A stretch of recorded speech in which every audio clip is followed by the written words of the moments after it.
কলকাতাতে উড়বে flying taxi. চাইলে অফিসেও যেতে পারে, থেমে আর যাতায়াত করতে হবে না। আকাশপথে উড়ে যাবেন, খুব কম খরচেই উড়ন্ত ট্যাক্সিতে চড়তে পারবেন। কিভাবে জানা আছে? তাহলে দেখুন আজকের ভিডিও। ট্যাক্সিতে উঠলেন আর আকাশে উঠে সোজা গন্তব্যে।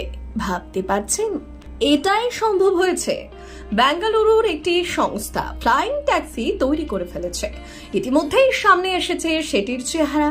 যা চকচকে ফ্লাইং ট্যাক্সির ভেতর হালকা নীলচে আলো দেখলে লোভ সামলানো দায় হবে।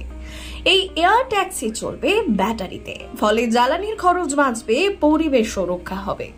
ট্রাফিক জ্যামে আটকে ট্রেন বা ফ্লাইট ধরতে না পারার দুর্ভোগ পোহাতে হয়েছে অনেককে।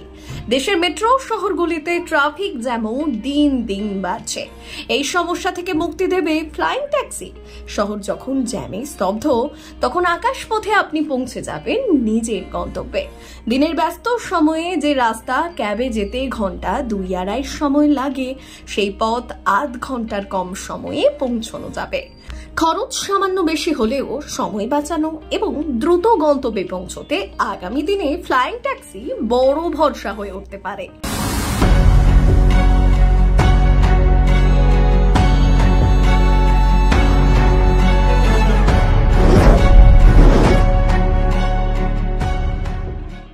মোট 52 কিলোমিটার দূরত্ব মাত্র 19 মিনিটে যাওয়া যাবে। অ্যাপ ক্যাবে ওই দূরত্ব যেতে সময় লাগে প্রায় 3 ঘন্টা। এয়ার ট্যাক্সিতে এই দূরত্বের জন্য ভাড়া দিতে হতে পারে 1700 টাকা।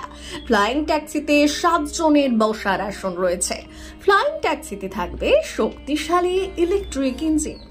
ব্যাটারির মাধ্যমে পাওয়ার নিয়ে তা চলবে। ওই ব্যাটারি রিচার্জ করা যাবে।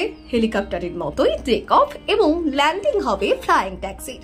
ভাটি পোর্টের মাধ্যমে এটি টেক অফ এবং ল্যান্ডিং করে।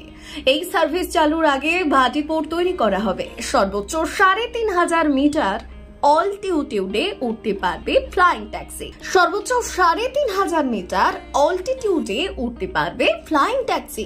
প্রতি ঘন্টায় সর্বোচ্চ 240 কিলোমিটার গতিতে তা যেতে পারবে।